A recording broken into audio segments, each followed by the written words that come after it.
আপনারা দেখছেন tubelight production প্রযোজিত চ্যানেল ভিশন আয়োজিত এবং নিবেদিতা দাস পরিচালিত আপনাদের অত্যন্ত পছন্দের অনুষ্ঠান মনের জানালা।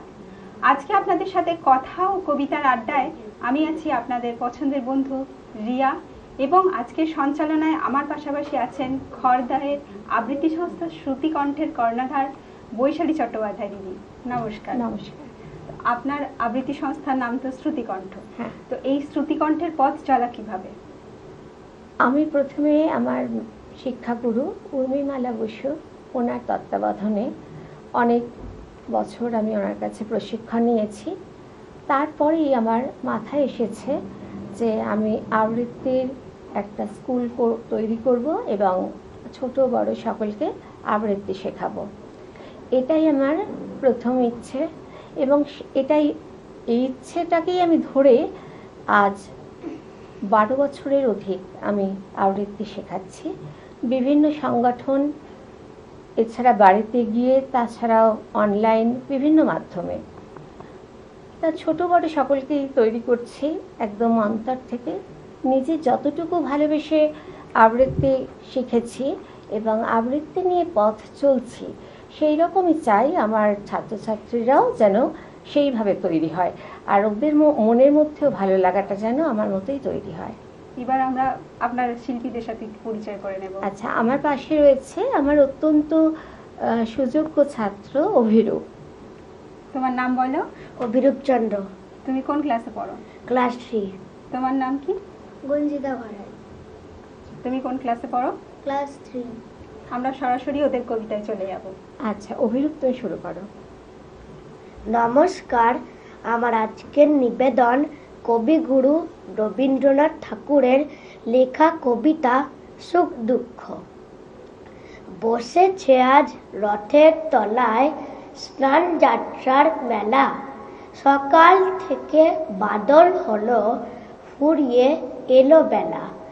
আজকে দিনের মেলা মেশা, যতই খুশি যতই নেশা, সবার চেয়ে আনন্দময় ওই মেয়েটির হাসি।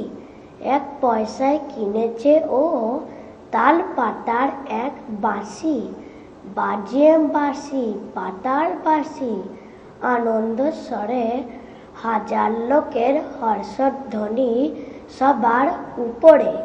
ঠাকুর বাড়ির ঠেলা ঠেলি লোকের নাহি শেষ, অবিশ্রান্ত বৃষ্টি ধারায় ভেসে যায় রে দেশ। আজকে দিনের দুঃখ যত, নাই রে দুঃখ উহার মতো।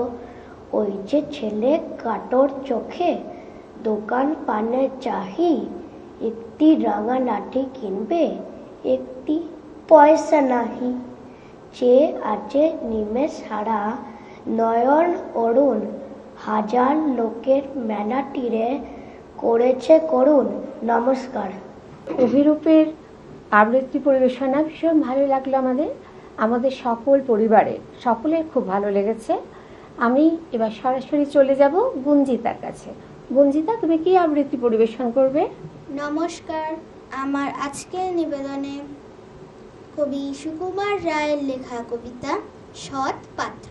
শুনতে পেলুম পোস্তা গিয়ে, তোমার নাকি মেয়ের বিয়ে, গঙ্গারামকে পাত্র পেলে, জানতে চাও সে কেমন ছেলে, মন্দ নয় সে পাত্র ভালো, রং যদিও বেজায় কালো, তার উপরে মুখের গঠন অনেকটা ঠিক পেঁচার মতো। বিদ্যে বুদ্ধি বলছি মশাই, ধন্যী ছেলের অধ্যবসায়, 19টি বার ম্যাট্রিক এসে ঘায়েল হয়ে থামলো শেষে। নমস্কার। খুব ভালো লাগলো গুঞ্জিতা। আচ্ছা, ও খুব অল্প দিন আমার কাছে প্রশিক্ষণ নিচ্ছে আবৃত্তি, তাই ওর পুরোটা কমপ্লিট হয়নি, তাই জন্যে যতটা বললো ততটাই আশা করি ভালো লাগলো সবার। এবার আমরা একটু দিদির কাছে যাব। এই যে দীর্ঘ 12 বছর আপনি এই সংস্থাটার সাথে জড়িত, নিশ্চয়ই অনেক ঘাত প্রতিঘাত এসছে, রাস্তাটা নিশ্চয়ই মসৃণ নয়। একদমই না, আমার সবটাই আর কি নিজের প্রেরণা, মানে নিজের চেষ্টা, চেতনাটা আমার পুরোপুরি মানে অন্তরে এতটাই এমনভাবে জাগ্রত যে আমি যত বাধা, যত বিপত্তি এসেছে, আমি কিন্তু সেই মনে করেছি যে আবৃত্তিই আমার জীবন এবং আবৃত্তিই আমার ভালো লাগা। এই যে ভালো লাগাটা, শক্তিটা কি? আপনি ভিতর থেকে অনুপ্রাণিত কিসের দ্বারা? প্রথম কথা হচ্ছে আবৃত্তি বিষয়টা হচ্ছে কথা বলা। আবৃত্তি বলতে তো আমরা বুঝি যে আমরা যেটা বলছি সেটা কথার মতো একদম সহজ সরলভাবে আমরা মনের কথাটা যদি একদম কথা বলার মতো বলি, সেটা কবিতায় যা কিছু বিষয়ের তো উল্লেখ থাকবেই, সেই উল্লেখগুলোকে আমি এমনভাবে কথার মাধ্যমে তুলে ধরবো যে মনে হবে যেন সামনে আমরা একটা সরাসরি যেটা বলছি সেটা মানে কবিতার বিষয়বস্তুর একটা ছবি কিন্তু আমরা দেখতে পাচ্ছি। আমরা আমাদের আবার পরবর্তী পরিবেশনায় চলে যাব। আচ্ছা, এবারের পরিবেশনায় অভিরূপ, আমরা আবার সরাসরি অভিরূপের কাছে চলে যাচ্ছি আবৃত্তি শুনতে। নমস্কার, আমার আজকের নিবেদন কবিগুরু রবীন্দ্রনাথ ঠাকুরের লেখা কবিতা বর এসেছে বীরের ছাদে। বর এসেছে বীরের ছাদে, বিয়ের লগ্ন 8টা, পিতল আটা লাঠি কাঁধে, গালেতে গাল পাত্তা, শ্যালির সঙ্গে ক্রমে ক্রমে আলাপ যখন উঠল জমে, রায় ভেসে নাচ নাচের ঝোঁকে, মাথায় মারলে গাঁটটা, শ্বশুর কাঁদে মেয়ের শোকে, বর হেসে কয় ঠাট্টা। নমস্কার। আচ্ছা, সুন্দর পরিবেশন হয়েছে অভিরূপের। আচ্ছা, আবারও আমরা গঞ্জিতার কাছে যাই। গঞ্জিতা, তুমি একটা বলবে, আবৃত্তি করবে একটা? নমস্কার, আমার আজকের নিবেদন কবিগুরু রবীন্দ্রনাথ ঠাকুরের লেখা কবিতা জিরাফের বাবা। জিরাফের বাবা বলে, খোকা তোর দেহ দেখে দেখে মনে মোর কমে যায় স্নেহ, সামনে বিষম উঁচু পিছনেতে খাটো, এমন দেহটা নিয়ে কি করে যে হাঁটো। খোকা বলে, আপনার পানে তুমি চেহ, মা যে কেন ভালোবাসে বোঝে না তা কেহ। নমস্কার। আমরা আরো আবৃত্তি শুনবো, তার আগে আমরা নিয়ে নেবো একটা ছোট্ট বিজ্ঞাপন বিরতি। কেউ কোথাও যাবেন না, আমরা খুব শীঘ্রই ফিরছি।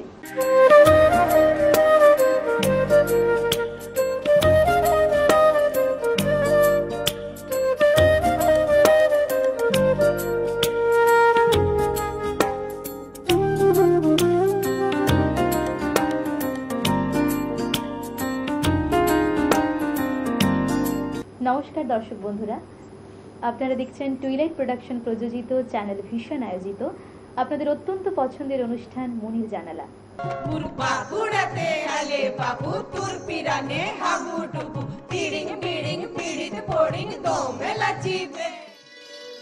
হাওয়া মেঘ সরায়ে ফুল ঝরায়ে,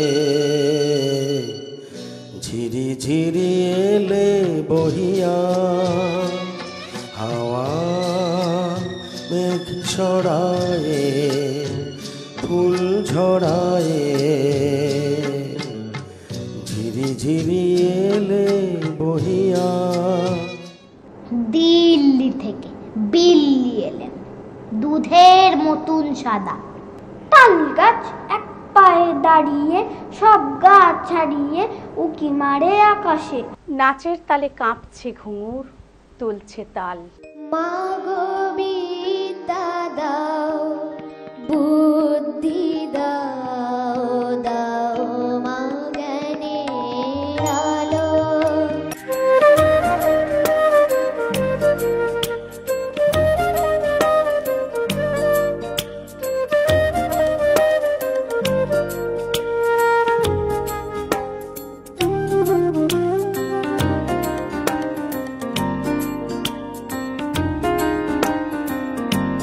ফিরে এলাম ছোট্ট একটা বিরতির পর। আপনারা দেখছেন চ্যানেল ভিশনের অত্যন্ত পছন্দের অনুষ্ঠান মনের জানালা। আমরা শুনেছি দিদি ডিজেবল বাচ্চাদের নিয়েও আবৃত্তি চর্চা করেন। তো আমরা একটু দিদির কাছে জানতে চাই যে একজন স্বাভাবিক শিশু আর একজন বিশেষ দক্ষতা সম্পন্ন শিশু, এই দুইয়ের মধ্যে যে শেখানোর পার্থক্যটা কতটা? মানে তুমি বলতে চাইছো মানে একজন মানে স্বাভাবিক মানে যে যার কণ্ঠ ভালো, উচ্চারণ ভালো, সবকিছুই অভিব্যক্তি ভালো, সবই ভালো, আর যার বলতে চাইছো যেগুলোর কোনোটাই মানে উপস্থিত নয়, ঠিক নয়, কোনো একটা সমস্যায় সে জর্জরিত। হ্যাঁ, আমি এই ধরনের বাচ্চাদেরও মানে সঙ্গে নিয়ে কাজ করি বলতে আমি আবৃত্তি ওদেরকেও এমনভাবে একটা সবার মধ্যে দিয়ে এমনভাবে মানে ধরি যাতে ওরা নিজেরাও বুঝতে পারে যে আমি একটা স্বাভাবিক বাচ্চার সমানই।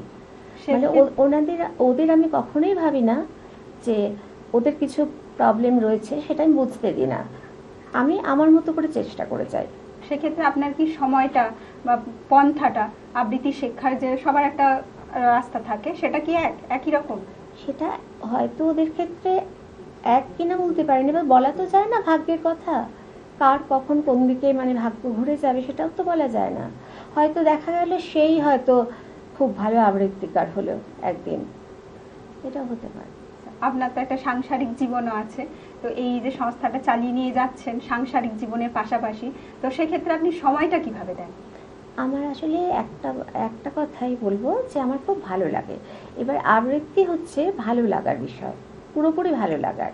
এবার আমার যদি অন্তরে ভালো লাগাটা থাকে, একটা কবিতায় যদি আমি চর্চা করি মানে অন্তর থেকে, তাহলে মনে হয় পুরো আবৃত্তির চর্চাটাই মানে পুরো সম্পূর্ণ হবে তাই মনে করি। সেক্ষেত্রে আপনার ভিতরের যে একটা শক্তি, সেই শক্তিটা কি যে আপনি এভাবে চলছেন এত শিশুকে নিয়ে বা এত বিশেষ দক্ষতা সম্পন্ন শিশুদের নিয়ে এই যে এগিয়ে যাচ্ছেন, এই যে আপনার বিশেষ শক্তিটা কি? এটা যে আমি পারবো, এবং আমি যতটা যেভাবে আমি তৈরি হয়েছি, যেভাবে আজকে আমি দাঁড়িয়ে আছি, আমি ঠিক ততটাই ওদেরকেও করবো। এবার ওদের অনেক সাপোর্ট থাকতে পারে, সেক্ষেত্রে ওরা আরো অনেক উন্নতি করবে, এটাই আমার আশা। এরপর আমরা আমাদের শিল্পীদের সাথে একটু আলাপ পরিচয়টা সেরে নেবো, আপনি একটু ওদেরকে। আচ্ছা, আমার পাশে রয়েছে আমার অত্যন্ত সুযোগ্য ছাত্রী কৃতিকা। আচ্ছা কৃতিকা, তুমি আবৃত্তি করবে তো? হ্যাঁ। আচ্ছা, প্রথমে তুমি কি শোনাবে বলো? অপূর্ব দত্তের লেখা বাংলা টাংলা। কবি অপূর্ব দত্তের লেখা বাংলা টাংলা, বলো। নমস্কার, কবি অপূর্ব দত্তের লেখা কবিতা বাংলা টাংলা।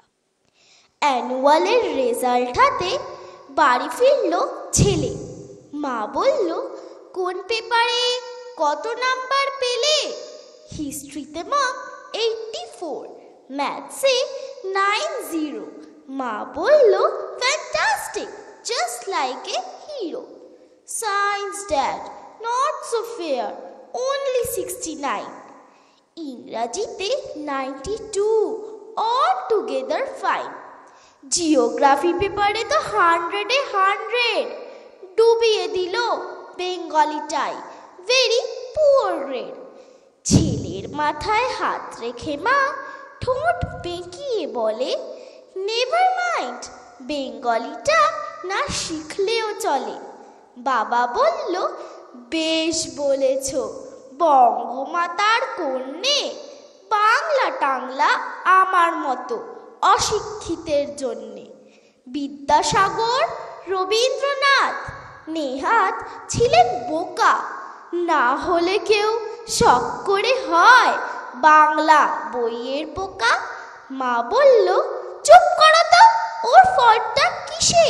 স্কুলে কেন বেঙ্গলিটা পড়ায় না ইংলিশে? নমস্কার। খুব সুন্দর পরিবেশনা হয়েছে, আমি রাখির কাছে চলে যাচ্ছি। ইঞ্জিনি, তুমি কি আবৃত্তি করবে? আমি মাতৃবৎসল আবৃত্তি করব। আচ্ছা, তাহলে শুরু করো তুমি। নমস্কার, বিশ্বকবি রবীন্দ্রনাথ ঠাকুরের লেখা কবিতা মাতৃবৎসল। মেঘের মধ্যে মাগো যারা থাকে, তারা আমায় ডাকে, বলে আমরা কেবল করি খেলা, সকাল থেকে দুপুর সন্ধে বেলা। সোনার খেলা খেলি আমরা ভোরে, রূপোর খেলা খেলি চাঁদকে ধরে। আমি বলি যাব কেমন করে, তারা বলে এসো ঘাটের শেষে, সেইখানেতে দাঁড়াবে হাত তুলে, আমরা তোমায় নেব মেঘের দেশে। আমি বলি মা যে আমার ঘরে, বসে আছে যে আমার তরে, তারে ছেড়ে থাকবো কেমন করে? শুনে তারা হেসে যায় মা ভেসে। তার চেয়ে মা আমি হব মেঘ, তুমি যেন হবে আমার চাঁদ। দু হাত দিয়ে ফেলবো তোমায় ঢেকে, আকাশ হবে এই আমাদের ছাদ। ঢেউয়ের মধ্যে মাগো যারা থাকে, তারা আমায় ডাকে, বলে আমরা কেবল করি গান, সকাল থেকে সকল দিনমান। তারা বলে কোন দেশে যে ভাই, আমরা চলি ঠিকানা তার নাই। আমি বলি কেমন করে যাই, তারা বলে এসো ঘাটের শেষে, সেইখানেতে দাঁড়াবে চোখ বুঝে। আমরা তোমায় নেব ঢেউয়ের দেশে। আমি বলি মা যে চেয়ে থাকে, সন্ধে হলে নাম ধরে মোর ডাকে, কেমন করে ছেড়ে থাকবো তাকে? শুনে তারা হেসে যায় মা ভেসে। তার চেয়ে মা আমি হব ঢেউ, তুমি যেন হবে অনেক দূরের দেশ। লুটিয়ে আমি পড়বো তোমার কোলে, কেউ পাবে না আমাদের উদ্দেশ। নমস্কার। আচ্ছা, খুব ভালো লাগলো সিঞ্জিনী এবং কৃতিকার আবৃত্তি পরিবেশন। অনেক শুভকামনা সহ ভালোবাসা রইল ওদের আগামী দিনের জন্য। আমরা আবারও চলে যাব কৃতিকার কাছে। কৃতিকা, তুমি আমাদের আরেকটা আবৃত্তি শোনাবে তো? আচ্ছা, বলো, শুরু করো। নমস্কার, আমার আজকের নিবেদন কবি ভবানী প্রসাদ মজুমদারের লেখা কবিতা ছাগলের কাণ্ড। ছাগলেতে কি না খায়, কি না বলে পাগলে, গতবার শীতকালে আমাদের ছাগলে ভুল করে ফুল ভেবে এক গোলা উল খেয়ে গপ করে গিলে ফেলে মরে পেট চুলকে। তারপরে ঘটল কি বলে দিই সাচ্চা, এবছর মাঘ মাসে হলো তার বাচ্চা। বাচ্চার রূপ দেখে হাসি প্রাণ খুলে রে, গায়ে তার সোয়েটার বোনা সেই উলে রে। নমস্কার। খুব ভালো লাগলো আমাদের কৃতিকার আবৃত্তি পরিবেশন। কবি ভবানী প্রসাদ মজুমদার এইভাবেই মজার বিভিন্ন ছড়া কবিতার মধ্যে দিয়ে ভালো লাগার একটা আবেশ সবসময় তৈরি করেছেন। আর ওরা এই আবৃত্তি পরিবেশনের মধ্যে দিয়েও নিজেরা খুব আনন্দিত বোধ করে। তা এবারে আবারও চলে যাচ্ছি আমার সুযোগ্যা ছাত্রী সিঞ্জিনীর কাছে। সিঞ্জিনী, তুমি কি আবৃত্তি করবে? আমি করব ঘুম জাগানো পাখি। আচ্ছা, শুরু করো তাহলে। নমস্কার। বিদ্রোহী কবি কাজী নজরুল ইসলামের লেখা কবিতা ঘুম জাগানো পাখি। আমি হব সকাল বেলার পাখি, সবার আগে কুসুম বাগে উঠব আমি ডাকি। সূর্যি মামা জাগার আগে উঠব আমি জেগে। হয়নি সকাল, ঘুমো এখন, মা বলবেন রেগে। বলবো আমি আলসে মেয়ে, ঘুমিয়ে তুমি থাকো। হয়নি সকাল, তাই বলে কি সকাল হবে না কো? আমরা যদি নাই জাগি মা, কেমনে সকাল হবে? তোমার মেয়ে উঠলে গো মা, রাত পোহাবে তবে। উষা দিদি ওঠার আগে উঠবো পাহাড় চূড়ে। দেখবো নিচে ঘুমায় শহর, শীতের কাঁথা মুড়ে। ঘুমায় সাগর বালু চরে নদীর মোহনায়। বলবো আমি ভোর হলো যে, সাগর ছুটে আয়, ঝর্ণা মাসি বলবে হাসি, খুকি এলি নাকি, বলবো আমি নইকো খুকি, ঘুম জাগানো পাখি। নমস্কার। অনেক শুভকামনা রইল সিনজিনির জন্য। আমি ওদেরকে সবসময় উৎসাহ দিই যে তোমরা খুব ভালো করছো এবং আরও ভালো করবে। আর এই উৎসাহ কিন্তু ওরা অন্তর থেকে গ্রহণ করে ভালোবেসে।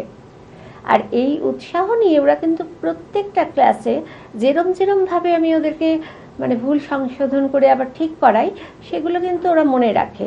মনে রেখে আবার নেক্সট টাইমে যখন আমি আবৃত্তি ওদের করতে বলি, ওরা কিন্তু আমার সূক্ষ্ম ভুল যেগুলো আমি ধরিয়েছি সেগুলো কিন্তু সংশোধন করে আবার পুনরায় সুন্দর করে পরিবেশন করতে পারে। আসলে আমি চাই যে আমার ভালো লাগাটা যেরকম ওদের মধ্যেও ওই ভালো লাগাটাই থাকুক।